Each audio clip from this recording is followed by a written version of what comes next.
Breaking news में आप सभी का स्वागत है। मैं मोहम्मद नसीम संजय द्विवेदी के साथ आप सभी के बीच। उम्मीद करता हूं कि लॉकडाउन का पालन कर रहे होंगे, आप सभी घरों में होंगे, सुरक्षित होंगे।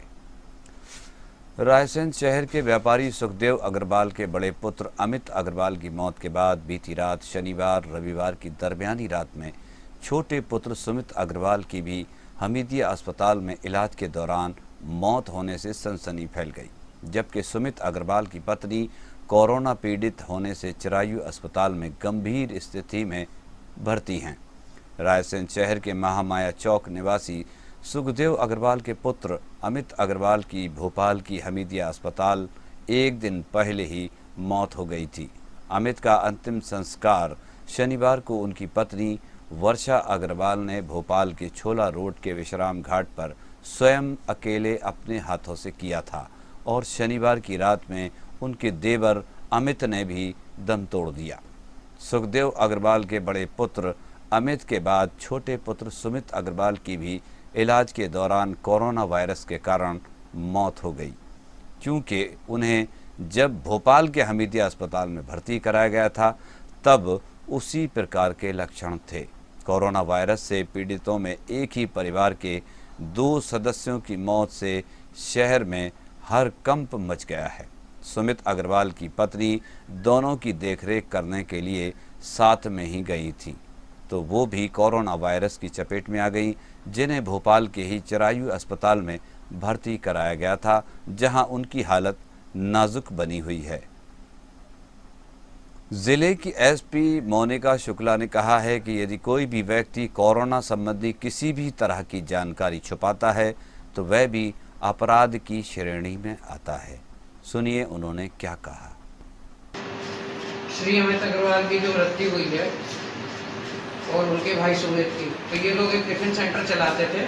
इससे हमारी जो फोर्स यहाँ लगी हुई है और जो बाहर से हमारे लोग आए थे उनको ये लोग टिफिन सेंटर में टिफिन सप्लाई करते थे। इन्होंने 11 तारीख से लेकर 18 तारीख तक टिफिन इनको दिया है। अब ये कोरोना पॉजिटिव आए हैं, इससे हमारे 46 जवान और 9 खाना बांटने वाले, टोटल 57 लोगों को हमने क्वारंटाइन कर दिया गया है। तो ऐसे में बड़ा पुलिस बल आपका आज घूम जाएगा, तो जी हाँ। स्थिति कैसे संभालेंगे? शहर में कर्फ्यू भी लगाया है। हमारे बड़ा आत्मबल है और हम इस आत्मबल के साथ रायसेन शहर को संभालेंगे। हमने कुछ बल आसपास के थानों से भी बुलवा लिया है और हमें इसमें जनता का सहयोग चाहिए। जनता का सहयोग इस मामले में चाहिए कि आप लॉकडाउन के, सोशल डिस्टेंसिंग के नियमों का पालन करें। जिस किसी को कोई भी तकलीफ होती है तो उसको तत्काल बताएं। अपनी तकलीफ यदि आप छुपाते हैं तो ये भी एक प्रकार का अपराध ही है। इससे और लोगों में संक्रमण फैलने का खतरा होता है। तो यदि कोई व्यक्ति अपनी बीमारी छुपाएगा तो उसके खिलाफ सख्त कार्रवाई होगी। और बाहर से भी कोई व्यक्ति यदि हमारे यहाँ का ठहरता है उसकी भी जानकारी इसको तत्काल लेनी चाहिए, इसमें छुपाना नहीं चाहिए।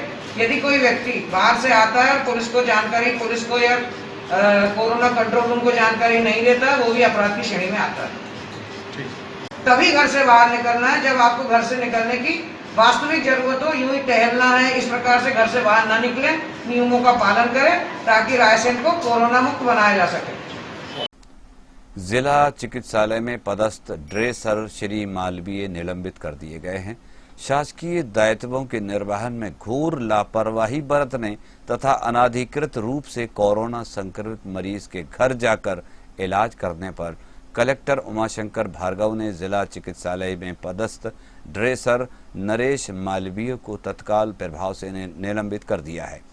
निलंबन अवधि में श्री मालवीय का मुख्यालय CMHO कार्यालय रायसेन नियत किया गया है तथा उन्हें नियम अनुसार जीवन निर्वाह भत्ता प्राप्त करने की पात्रता होगी। कोरोना पॉजिटिव मरीजों की संख्या पहुंची 32 जिले में अब तक कोरोना संक्रमण के 32 पॉजिटिव मरीज मिले हैं। जिले में 27,460 लोगों की मेडिकल स्क्रीनिंग की गई है और 17,691 लोग होम क्वारंटाइन हैं। रमज़ान का पावन पवित्र महीना चल रहा है और रोज़े के दौरान खान पान में ध्यान रखने की सलाह दी गई है। कोरोना वायरस महामारी के चलते ठंडी वस्तुओं के सेवन से परहेज करने की हिदायत दुनिया के सभी डॉक्टर दे रहे हैं, जिससे सर्दी, जुकाम एवं निमोनिया जैसी बीमारी से बचाव किया जा सके। जिला मुख्य चिकित्सा एवं स्वास्थ्य अधिकारी डॉक्टर A.K. शर्मा ने कहा है कि रमज़ान में सुबह सहरी में ठंडी चीज़ें नहीं खाएं, बर्फ़ या फ्रिज के पानी का इस्तेमाल न करें, ज़रूरत महसूस होने पर घड़े या सुराही के पानी का इस्तेमाल करें, ताज़ा खाना खाएं, किसी भी हालत में बासा खाना या कटे हुए फलों का इस्तेमाल ना करें। रोज़ा इफ्तार के वक्त ठंडा पानी एवं फलों का रस या शरबत, कोल्ड ड्रिंक, आइसक्रीम या फ्रिज में रखी ठंडी वस्तुओं का इस्तेमाल बिल्कुल भी ना करें। बच्चों को तो ये चीज़ें बिल्कुल कतई ना दें। डॉक्टर शर्मा ने कहा कि सर्दी, खांसी, ज़ुकाम, बुखार या निमोनिया जैसी शिकायत होने पर तत्काल इलाज करने को उन्होंने कहा है। डंपर ने मारी मोटरसाइकिल को टक्कर, चालक की हालत गंभीर, उपचार के बाद जिला अस्पताल किया गया रेफर। सिलवानी से मिली जानकारी के अनुसार रामकिशोर लोधी 35 वर्ष, पिता दुर्गा प्रसाद लोधी निवासी ग्राम मोइया, पोस्ट सुनवाहा, सुल्तानगंज निवासी, सिलवानी से किराना दुकान के लिए सामान खरीद कर वापस अपने गांव जा रहा था। सिलवानी नगर के लाल घाटी अंधे मोड़ पर सामने से आ रहे तेज रफ्तार डंपर ने जोरदार टक्कर मार दी, जिसमें मोटरसाइकिल सवार को सर, माथे, हाथ, गद्दी पर गंभीर चोट आई, जिसके चलते गंभीर हालत में लाल घाटी निवासियों ने तत्काल 1099 टोल टैक्स गाड़ी के द्वारा सामुदायिक स्वास्थ्य केंद्र सिलवानी पहुंचाया, जहां से उपचार के बाद उसे जिला अस्पताल रेफर कर दिया गया है। जिले में 100 सहायता समूहों की महिलाओं के कॉटन के मास्क बनाकर कर रही हैं वितरित। मुख्यमंत्री ने महिलाओं से किया संवाद। कोरोना संकट में 100 सहायता समूहों की भूमिका की सराहना की है। प्रदेश के मुख्यमंत्री शिवराज सिंह जी चौहान ने शनिवार को वीडियो कॉन्फ्रेंसिंग के माध्यम से 100 सहायता समूहों की महिलाओं से संवाद किया। BC के माध्यम से CM से संवाद कार्यक्रम में शामिल हुई रायसेन जिले के 100 सहायता समूहों की महिलाओं में उत्साह का संचार हुआ।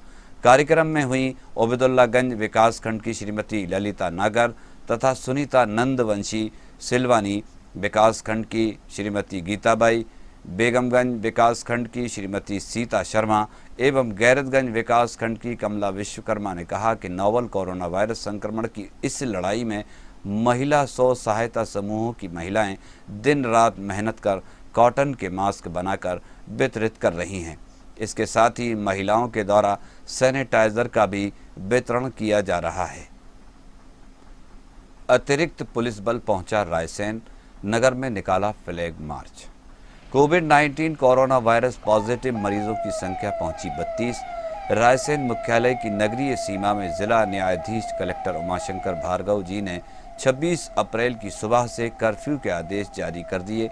अतिरिक्त पुलिस बल आज शाम को रायसेन पहुंच गया और रात्रि में नगर के प्रमुख मार्गों पर फ्लैग मार्च निकाला गया। रायसेन नगर के कंटेनमेंट एरिया, इंडियन चौराहा, नरेपुरा, तिपट्टा बाजार से पुराना थाना चौपड़ा, भोपाल रोड तक रात्रि में पुलिस वाहनों का फ्लैग मार्च भी निकाला गया। कमरे के अंदर बाबा महाकाल पर त्रिशूल से किया गया जानलेवा हमला।